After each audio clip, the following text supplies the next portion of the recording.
We'll wait just a moment here while everyone is joining the session. But we'll go ahead and start kind of the introductions here. So welcome to the virtual college exploration for all Illinois students, sponsored by the Illinois Association for College Admissions Counseling and StriveScan. So thank you for joining us.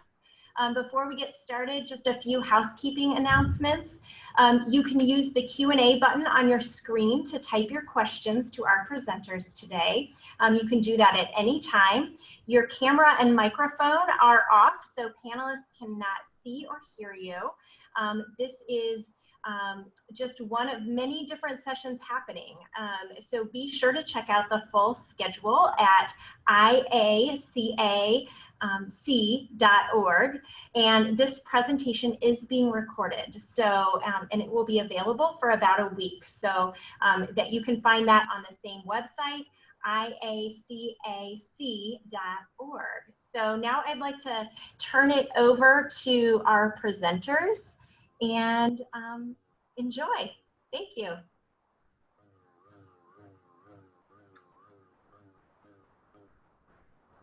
There we go. All right. Well, I get to be the official welcome to all of you.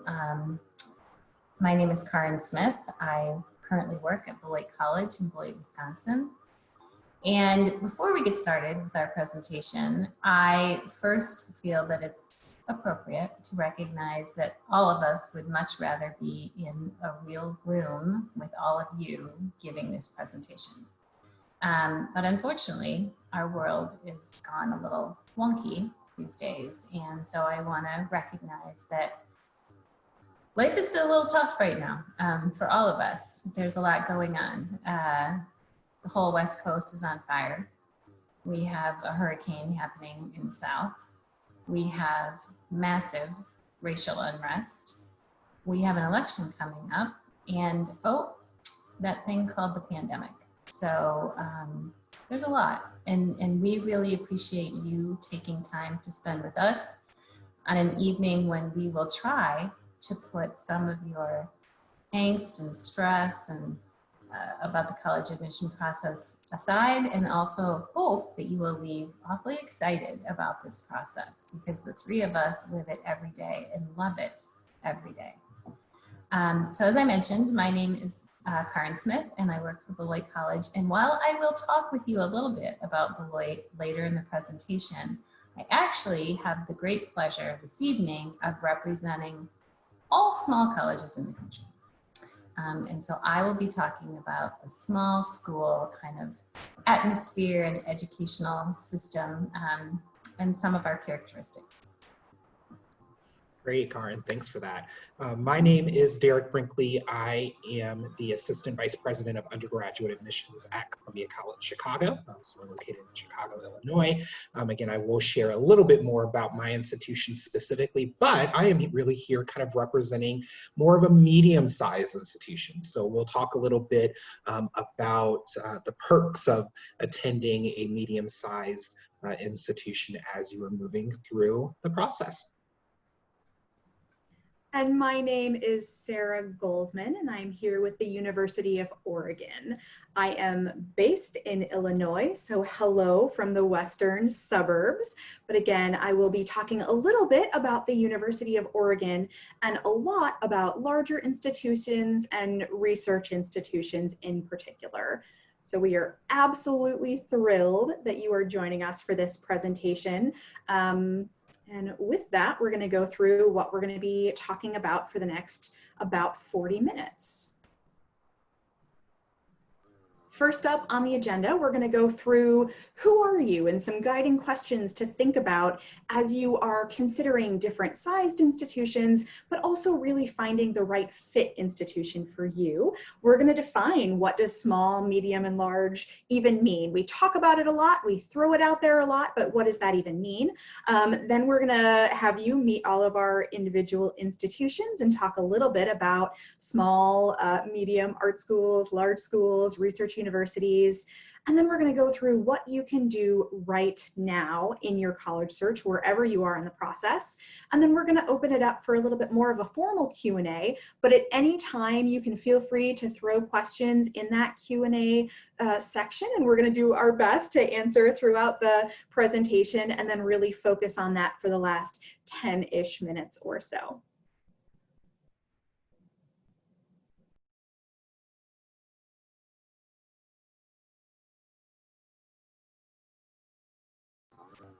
Sorry, you have to unmute yourself if you're going to talk, and I was not quick on the draw. So this is something I really like talking with students about, and that is not putting the cart before the horse. And that phrase, of course, dates me immediately, but nonetheless.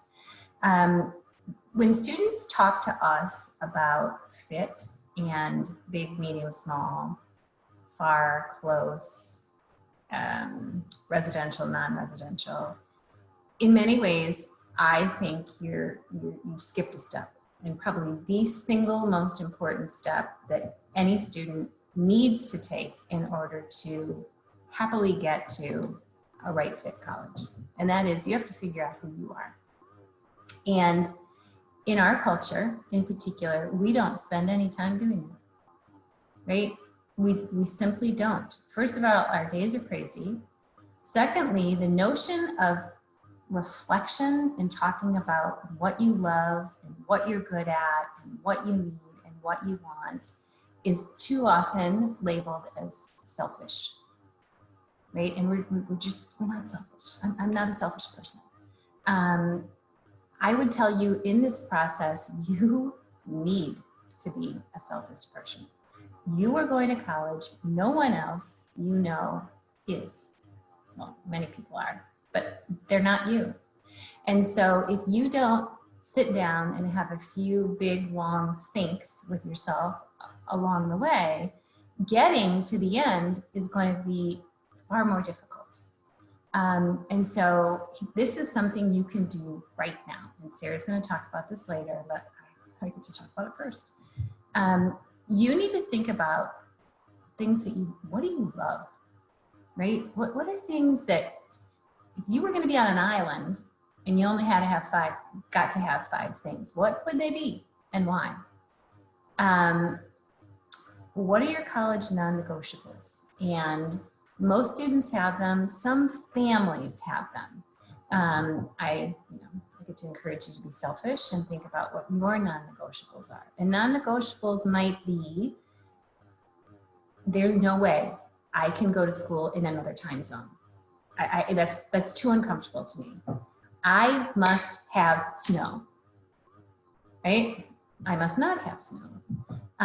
Things that are important to you that you're not really willing to give up in this process. And here's the beauty of the college admission process. There are 3,000 colleges and universities in this country. And so I'm here to tell you that you can create a whole list of non-negotiables and find several schools that will fit that list. What's on your would be nice to have, would be nice to see, would be nice to experience list, right? Add them. One of the things that I ask students or encourage students to think about a lot is, what has been your favorite class in high school, right? And why? Why is it your favorite class? Is it the subject matter? Is it the structure of the class? Is it the faculty member? Is it the timing? It's morning versus night. Really think about that, because if you could have a whole college experience with classes like the ones that you love, like, great, right? Conversely, think about the classes you didn't like. And why didn't you like them, right? Because why put yourself in that situation if you don't have to? Okay, and then my last thing about this, when you dream big about college, what does it feel like? What does it feel like, right? We don't ever think about that, right? Now, hopefully it feels real dang good, and that's what you want. A very wise friend of mine, who is a high school counselor, does this really cool exercise with her students. And the first time she told me about it, I was like, you did what? And so she takes her students in their junior year, kind of end of junior year, when they're starting to really start to think about colleges. And she says, okay, sit down at this table. And she hands out paper and she opens up all these boxes of crayons. Juniors in high school, boxes of crayons. And she says, I want you to draw a picture of yourself at your best college. You know, and students are like, what? Because it forces them to really think about, what am I going to look like at my best college? And she collects them, names on the back, right, obviously. And several times throughout the process, she sits down with her student and says, is your shirt so far looking like you're going to get to this picture? And so it's this kind of constant reminder of, am I getting there? Am I getting there? Am I getting there? Am I doing the work to get there? And so as silly as that might seem, I think it's a great exercise. So that's what I have to offer. Spend some time thinking about who you are, not who your mom thinks you are, not who your best friend thinks you are, who you are. Because without that, you're not going to get to a happy end. That's what I got. And along those lines of thinking about who you are and thinking about finding your perfect college fit, of course, we're here to talk to you about our different sized institutions and what that all entails. But some other things to keep in mind as you're thinking about your perfect fit institution. What level of involvement are you looking for? Are you the type of student who is in 5 clubs in your high school and you play 2 sports and you have a part-time job? Is that what you're looking for in college? Or are you the kind of student who wants to get super involved in maybe a couple things or really focus on your academics, right? Think about that level of involvement. And that's a really great way to help you find that right fit institution. Are you the type of student who is looking to live on campus? Or is it important to you to maybe live at home or to get an apartment with friends? That's going to determine which schools you're looking at. A lot of schools have first-year student live-on requirements. So think about that. And that's, here again, it's a really great question to ask your admission counselor or other folks as you go through this process.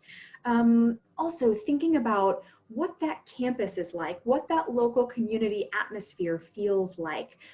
Is it the type of campus where the college and the town where the college is located are really separate?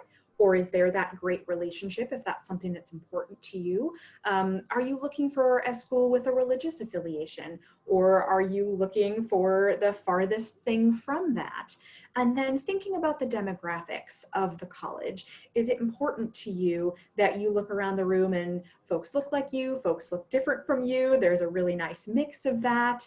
You know, think about what kind of faculty are at that institution, or think about, you know, if you're going to work in that state or that town after you graduate from that college, that demographics of that place are probably going to be really important to you. So these are all things that you should be thinking about as you're guiding your own search to really find that best fit institution.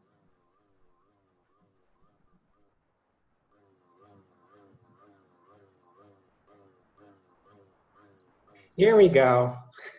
It's hard to mute when you also have the other screen up here. So, so like I said, you know, we are really going to try to focus on kind of fit today or size today. And so one of the things for us that's kind of related to size in some aspects that we also want you to think about is kind of the public versus private conversation, right? There are a lot of students out there that as you're building your list, as you're trying to figure out what fits really well for you, one of the things that you might be thinking about is, what does it look like for me to potentially attend a public institution?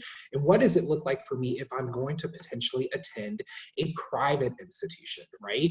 And when it comes to public and private institutions, I think one of the big things to kind of keep in mind when it comes to public institutions is that at public institutions, that tuition typically is set by the state, right? So a lot of times, you know, the budget that that particular college or university has, some of that is coming from the state, it's coming from taxpayers like you and me that are, you know, help funding those particular resources, those colleges, those universities, what they offer for students and what they're able to provide for you as you're going throughout that particular process. And so typically, you know, when it comes to public institutions, a lot of times you can see that the cost, when you're actually looking at tuition and what that looks like, a lot of times at public institutions, that sticker costs, what they actually publish, is going to be less than what you typically will find at a private institution, because it's not just the tuition money that's helping, again, fund those institutions. It is all the taxpayers that are a part of that particular city, state, or region that's helping contribute to the finances of that particular institution. On the flip side, when you really look at private institutions out there, that tuition is really set by typically a board of directors or a board of trustees, and they figure out what should that tuition really look like for that particular institution, right? So oftentimes at private institutions, you will usually see that that sticker price, what we actually publish to students, does tend to be higher in most cases than what you're going to find at a public institution. However, a lot of times at private institutions, they may have more opportunities for merit-based scholarships, academic-based scholarships, portfolio-based scholarships, things that can help lower the cost of that institution, so that at the end of the day, when it really comes down to it, you're really focusing on what we like to call net price. We're actually focusing on what is it that you're actually going to pay for your education, regardless of what institution it is that you're picking. And you know, I always tell students as you're going through the process, you really do want to focus on the net price and what you're actually going to pay out of pocket versus that publicized cost that they kind of put on the websites out there, all of our different colleges and university websites. And part of that is, you know, there are some schools out there that might have a really large sticker price, but maybe they provide a lot of scholarships, and so what you're actually paying out of pocket is really going to fit for you and your family and what it is that you all are looking for. And so I always encourage students not to pull, you know, a school off of your list just because of what that sticker price, what that publicized cost actually looks like, because again, there are going to be scholarship monies that are going to help as well. When you also look at private institutions, a lot of times, you know, they're really trying to shape that class, the students that they bring in, to really fit the mission of that particular institution and why that particular institution was founded. And so you really kind of want to keep that in mind as you're going through the process too. The other thing you want to think about going back to public institutions is that when it comes to those costs, your state residency might determine the cost that you are actually going to pay for that particular public institution, right? A lot of times, you know, public institutions were founded to help educate the students of their state, right? And so typically, those students who live within that state of that particular public institution are going to pay less than what you're going to find for students who might be coming from out of state, right? So that residency is one of those things that really can determine the cost that you might be looking at. Where really for private institutions, in most cases, you're seeing for private institutions that where you live doesn't really play a role in what those costs are going to look like, right? They might play a role in some of what I like to call indirect costs, right? So if you are a private student, a student who's looking at a private school and you're here in the state of Illinois, but that private school is in California, as you're thinking about that process of paying for your college, you might want to factor in flights of getting back and forth when it comes to holidays and those kind of things. And so these are just some things you want to think about when it comes to the public institutions versus private institutions. Now, to really get into, if I can get this slide to go. There we go. When you really look at size, right? So this is really what we wanted to focus on for this particular presentation. We have small, medium, and large institutions. And so typically smaller institutions are going to fall somewhere under that 5,000 student range. And a lot of times when you're at those smaller institutions, you tend to see smaller class sizes, more personalized attention inside the classroom. You might be be given the opportunity to kind of be a big fish in a small pond, right? You can really kind of make, you know, that college experience what it is that you want to be, because there's just kind of that smaller community, that intimate community. It gives you the opportunity to really get to know your classmates, really get to know your professors. There's some really great perks that come along with being a smaller institution. And you can see on the PowerPoint there that there are some examples of some colleges that are on the smaller side. Our friend Karin from Beloit being one of those institutions that you can consider that is a smaller institution that you might find out there. The next step there is the medium-sized institution, right? So anywhere between 5,000 students to 15,000 students, I think is a really nice medium-sized type of place that might appeal for students. Typically at medium-sized institution, it really combines the best of what you find on the smaller end in terms of the smaller class sizes, the personalized attention that you're going to get. And it also then combines that with some of the attributes of a larger institution. Maybe it's Division I sports that medium-sized institution has. They might have access in many cases to a larger city or a larger town. Maybe there's different opportunities when it comes to internships and co-ops that you can take advantage of at a larger institution. So that medium size really, for a lot of students, will kind of combine the best of the smaller world and that larger world. And you can see some examples of colleges there. Columbia College Chicago, what I represent, being one of those institutions. And I personally went to a medium-sized institution myself, and it really fit for me, again, when I started reflecting on who I thought I was as a student and what I thought that I was looking for in my particular college search process. So the medium-sized institution really worked for me.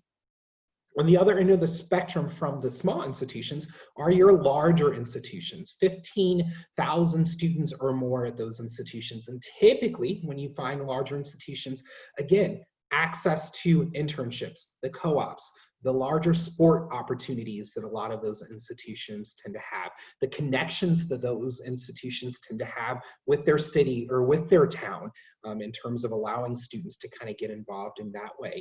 Larger institutions might have Greek life, which you also might find at medium-sized institutions as well. So there tends to be a plethora of different options in terms of the types of programs those institutions have. They tend to be more comprehensive. They might focus a little bit more on research. So there's a lot of fantastic opportunities at your larger institutions that you will find out there as well. And our friend Sarah, representing the University of Oregon, being one of those larger institutions, definitely some great options that we have out there across the country. And again, thousands of colleges and universities across the country, taking that moment to really reflect on who you are, what you're looking for, and what you want can really help you figure out, again, between small, medium, and large, how you might want to fill your college list. Before I talk through this slide here, let me just remind you, this is, I have open access to asking any of us any questions that you might have so that you can walk away from this presentation thinking, oh, I learned so much. And I dealt with my personal question. So please feel free to type questions into the Q&A box. I am a spreadsheet girl. I have always been a spreadsheet girl. I like being able to have a visual of differences and similarities. And so we're providing you with a spreadsheet. And this might be a way for you to take what is important to you, your non-negotiables, your important pieces, put them across the top, and then start to list your schools down on the left. And oftentimes this will help you to see kind of visually some of the pretty dramatic differences between the three different kinds of colleges. And so you'll see that we did this here with our population. Sarah had mentioned, and I think Derek did too, thinking about the city that you're going to be in, right? Some students think about the city of Chicago and they're like, oh, yes, yes, yes. And some students think about the city of Chicago actually, and they're like, oh, yeah, I don't know about that. Like Sarah, even though my school is in Wisconsin, I'm based here in the Chicago area, so all good with that. Public and private, we talked about that. Athletic conference, does that matter to you? It might for some, it might not for others. I love that when we got together with Derek to do this presentation, Columbia University of Chicago Athletic Conference, none, because that's not the kind of school that they are. For some students, that's tremendously appealing. My oldest daughter, who actually was a Division I athlete, wanted to be at a school that did not have football, which is very interesting. She found it. Admitted student profile. So this is when we get into, can I get in, right? Is it a realistic school in regards to my academic background and what they're looking at? Test optional, whoa, that is a big thing this year as a result of what's happening in our current world. We each proudly represent schools that are test optional. And we're happy to talk with you more about that. And then finally, tuition. And Derek mentioned this, and it's interesting because he hit the nail on the head, right? So University of Oregon, which represents typical large public schools, their out-of-state cost, which would be for you if you're in Illinois, is quite a bit higher than their in-state cost because they are partially funded by the taxpayers of Oregon. And so Oregon students should, some people would argue, be allowed to pay a lower cost. Columbia College, you see their cost, and then, oh, Beloit College, like what is this Illinois rate? We're a private school, we shouldn't have a different rate. We actually do, because something that I'll talk about when I'm talking about Beloit, we actually looked at our close by states in response to the current pandemic and knowing that students may feel much less willing to travel far. And we said, what can we do to take care of our close by states?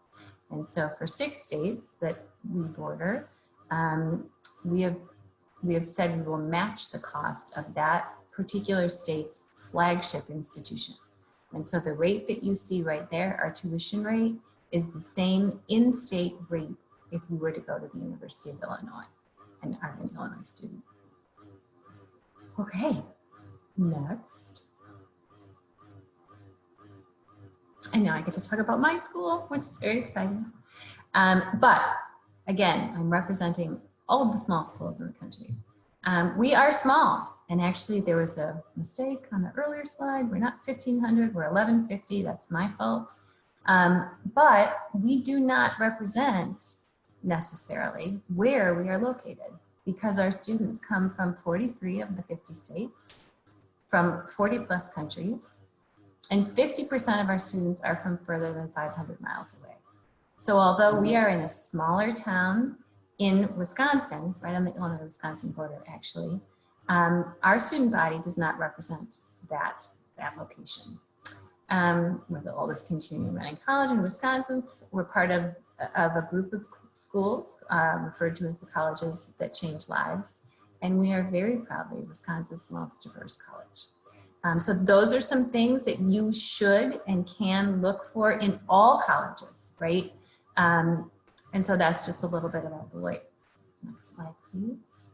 This is what I really like to talk about. And I think this is what you're going to see to the maximum degree that it can exist at a small college. And that is incredible flexibility, innovation. It came out yesterday, I think it was yesterday, that Beloit has actually been ranked as one of the top 5, looking at all colleges in the country, most innovative schools in the country. I know it is very exciting because it's something we're proud of. And we got on that list because of the way, many things, the way that we operate, but also the way that we have reacted to the pandemic. Now remember, we're a smaller school. So our ability to switch things up, change things, is much easier than larger schools where you're dealing with hundreds of faculty and thousands of students. Our return to campus, and our students are on campus right now, statement of culture was written by our students, not by the faculty, not by the staff, not by the administration. Our statement in regards to race was written by our students.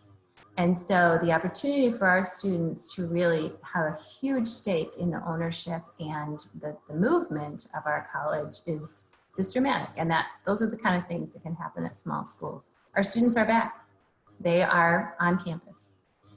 What we did to react to the pandemic and what we think will continue for a long time, we took our calendar, and it's no longer 2 semesters, it's 4 mods. 7.5 weeks, 2 classes at a time, done, you move on to the next. Why? Because if we have to study virtually again, it's a whole lot easier to juggle 2 classes than 4. Advanced mentoring program. Within 72 hours of the students telling us they're coming to Beloit, they will get a phone call from their first advisor and start to work with them. Career channels, that's a little more complicated. I'm not going to worry about that tonight. Midwest flagship match, it is. Which is what I was talking about a minute ago. And this was our tuition discounting in order to recognize the 6 states that we border. And so we dramatically dropped our cost. And then the Beloit Promise. Because some things that are very important to many students are not happening this year, athletics, senior recitals, research in a lab, and then internship that spills off of that, off-campus study. We have said to our students who are enrolled full-time this year, if you choose to take some extra time, an additional semester or an additional year, you can do that at no cost. So that's what I would say. Thank you. Alrighty, so I'm going to talk just a little bit about Columbia College Chicago.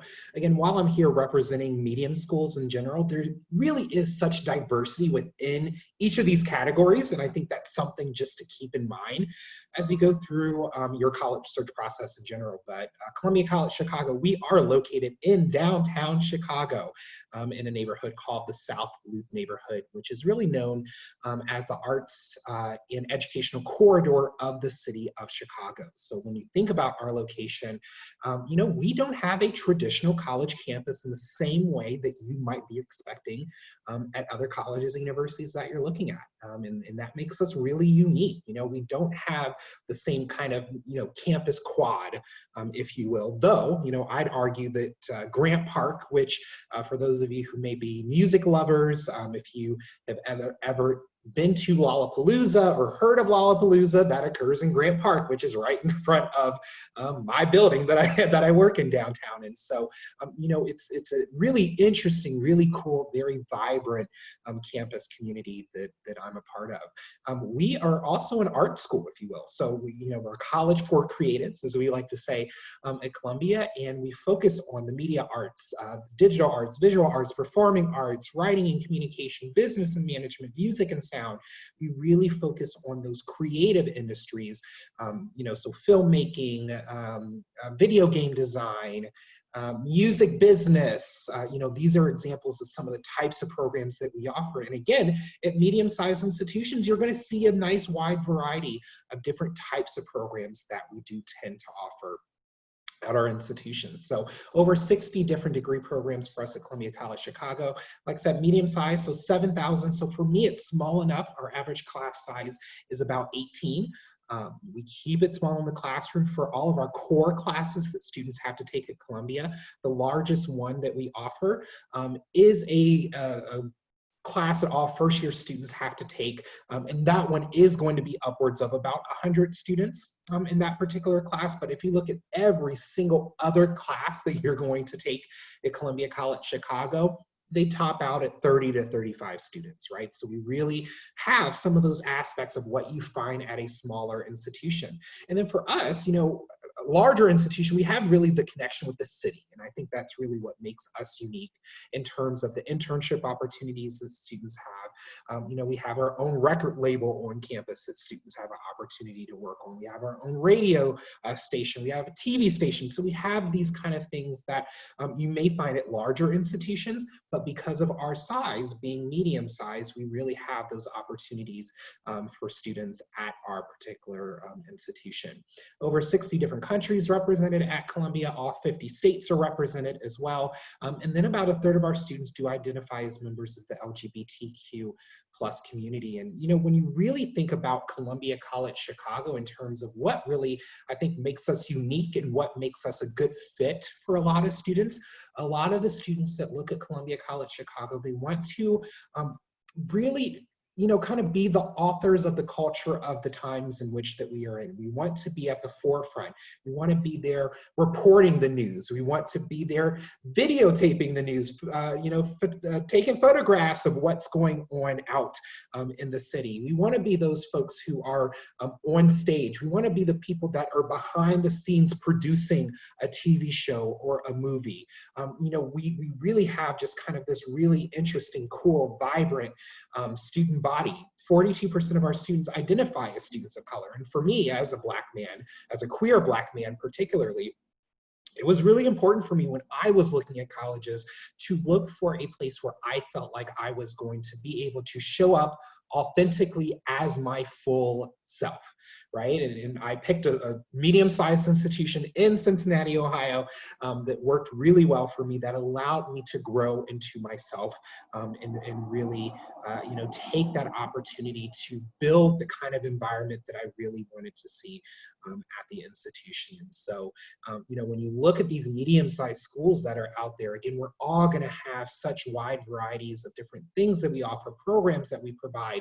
But for us at Columbia, you know, we are very much proud of the diversity that we have on campus among our students, our staff, and our faculty. And we think that it really provides a really enriching environment for students to learn. And that's something that I really appreciate about our institution. All right, so now to talk a little bit about that larger research environment. First, I'm going to focus on UO in particular, and then we're going to talk a little bit about larger research universities in general. So the University of Oregon is located in Eugene, Oregon on the West Coast. It is very green. We are routinely voted the #1 green city in the entire country. You can see there's a lot of green space. We have just about 19,000 undergraduate students and then a graduate student population of just about 4,000. We are a Tier 1 National Public Research Institute, which means the vast majority of our students are going to conduct research at some point during their 4 years with us. About 3/4 of our undergraduate students do conduct research every single year, and we're really proud of that. Something else with larger research institutions is they're going to have interesting affiliations with different groups across the country and internationally as well. We are a proud member of the Association of American Universities, or the AAU, which highlights undergraduate research and undergraduate education in general.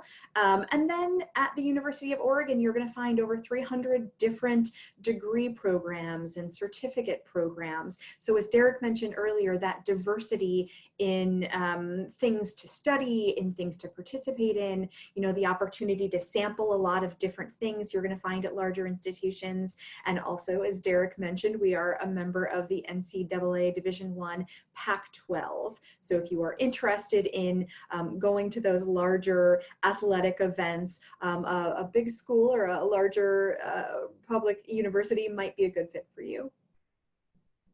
So to talk a little bit more generally of who is a good fit for the UO, who's a good fit for those larger research institutions, even though you will find lecture halls at UO, our average class size or average student to teacher ratio is still smaller than you might think. So at UO, that's about 16:1.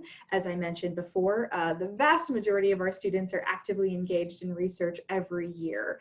Something else you're going to find at a lot of larger schools are honors colleges. So opportunities within that larger setting to still find your group of students that you're going to get really close to and still work closely with professors through honors college programs or through different departmental honors. I like to think of an honors college, if you've taken AP courses, you know, they tend to be a little bit smaller and you tend to work a lot more closely with your faculty or with your teachers. That's what our honors college is like. You're also going to find a lot of ranked programs, national nationally or internationally ranked programs.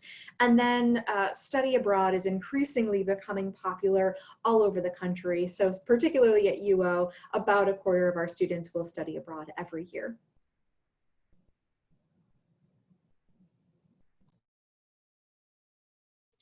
So here you go.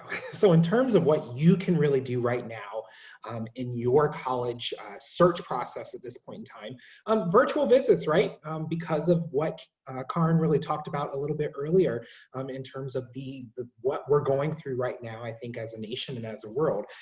Virtual visits is really the place to go right now. There's a lot of colleges and universities that are really building out some pretty robust opportunities for you to really still get a sense of who our institutions are and what it is that we really have to offer. And so definitely encourage you to take that opportunity to spend some time navigating the different college websites that you're interested in and seeing if you can sign up for a virtual info session or a virtual tour to really get a sense of what our different colleges and universities offer to you. Getting on mailing lists and email lists are very important things for you to do through the process. You may not get as much mail as maybe other siblings that you've had go through the college search process, but definitely make sure that you are getting on those lists so that we can really educate you about what it is that our institutions have to offer. All three of us are admission officers or representatives or counselors. This is what we do. We want to hear from you. We want your phone calls. We want your emails. I have a text number. Most colleges now have that opportunity to do that one-on-one texting. And so really get to know the admissions representative that represents your particular high school, your particular city, your particular state, depending on the different colleges that you're looking at, because we all have people that are available and here to make sure that you can really navigate the process from start to finish as best as possible. And so help us, give us your questions, and we want to be here to help you through the process. Visit when you can, right? Many colleges and universities are still open for visits.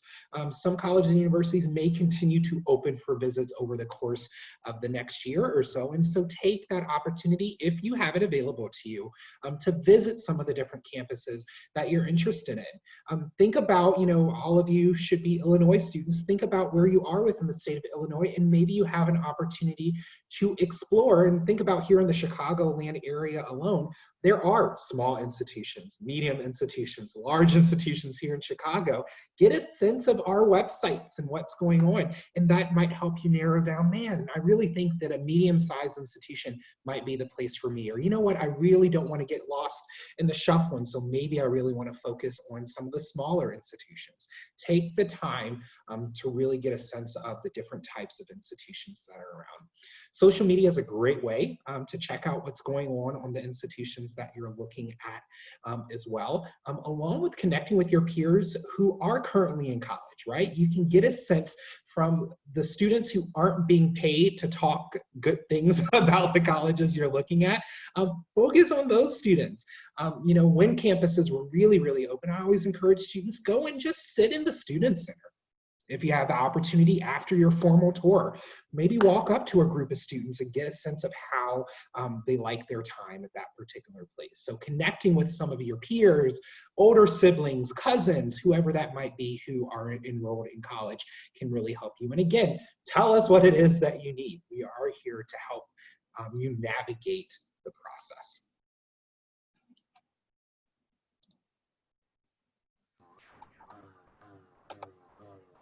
Okay, here we are at the end, right?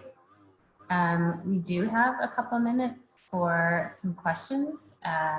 If students don't ask them, we're going to come up with them, and we're just going to keep talking because that's what we do. We're big talkers. So if you have a question, please feel free. Derek is also going to put our contact information back up. No, maybe not. We're all located on our website, and so if you want to get in touch with us individually, we don't necessarily have to talk about our school. If you want to talk to us about something else, we can do that too. I think we're done, right? There we go. There we go. Sorry. That's okay. That's okay. We Yep. do have one question here, it looks Okay. like, Karen, and the question from Esmeralda. Thanks for this question. What do you do when going into college undecided? Good question. First of all, at Beloit College, we never call it undecided because you're not undecided. It's not that you don't know what you want to do. Typically, students who are undecided are really multi-interested. You have a lot of interests, right? And you don't want to have to narrow it down soon. I can tell you that small colleges are blissful about dealing with undecided students, multi-interested students.